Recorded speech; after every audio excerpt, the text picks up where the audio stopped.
So use your imagination a little. You are sitting at the beach. You have just run out of beer, and that is a North End crisis. You are 6 deep in pickup trucks. You are 20 minutes away from the nearest cold one to crack open.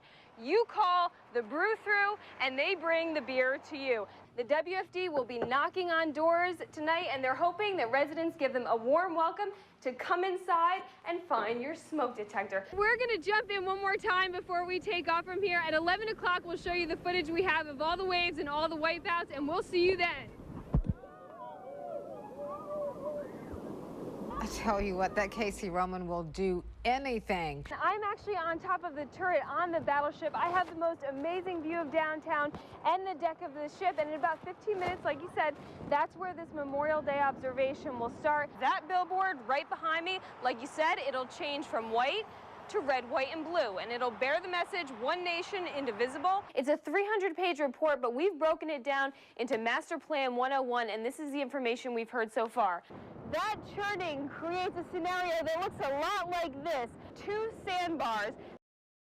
He said he goes to the death house. I said, oh my God, the death house. They carried me straight to death row right after they sentenced me to death. These people were going to kill me. Delbert Tibbs and Gary Drinkard spent years on death row for crimes they didn't commit. I thought I was going into a madhouse, but it wasn't like that. Which is why they're traveling across North Carolina to give you a look at life on the row and to ask you to take a second look at our state's death penalty. God sent me to death row because he wanted a witness against the death penalty. Having lived inside, they say the harshest punishment for any crime is life without parole. It's madness, it's a jungle. I would rather be on death row. 8 other people in North Carolina were also found innocent while on death row. Over 150 are still waiting to die. These men say they left prison with a new purpose and new perspective. People are as ugly as I thought they could be, but even more beautiful. And for their ugliest crimes, they hope people in North Carolina are served with what they say is the greatest consequence: to suffer through life by suffering through time.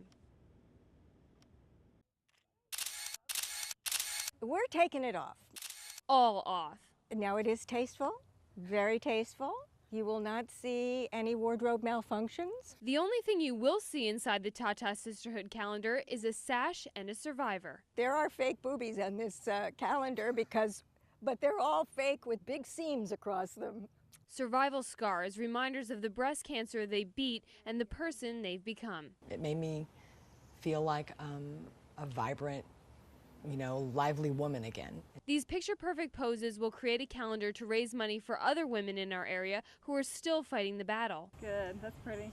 These models say after their fight, they have nothing to fear and nothing to hide. I never thought I would be in a calendar, ever, let alone after having gone through this journey. And a little smile. There was sort of a freedom to it. You just feel like you can do anything now.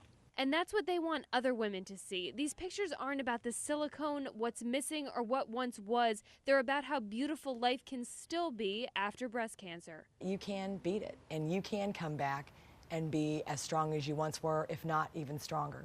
You really find out what you're made of to go through something like this. When they got out there in these natural surroundings and took their clothes off, it was transforming. It was amazing to see what that did to them. They say a picture is worth 1,000 words. These pictures focus on one. Hope.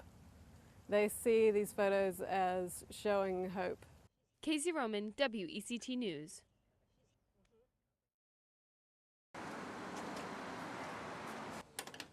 In the front seat of Wrightsboro's fire trucks, there once sat something of a county fire legend. Mr. Red was definitely one of a kind. He was definitely his own force. Franklin Saunders was known as just Red, his hair as red as the truck he drove. His volunteer career as old as the building itself, 60 years. Red started learning to save lives when he was just 10. Since the beginning, his sidekick was William Rivenbark. We depended on each other, and he was one to depend on. He was always rushing to get out there. Back at the firehouse, one of his favorite pastimes was walking on the treadmill while watching cartoons.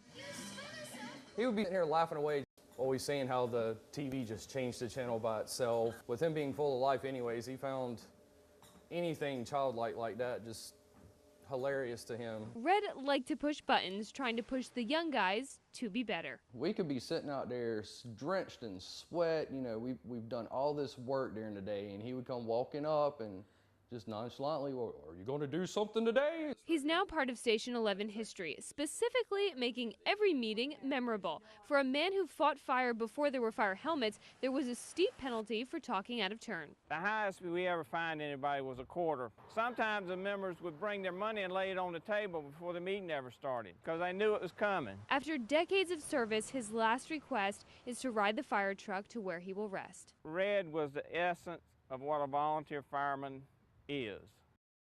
I'll miss him. It'll always feel like he's here.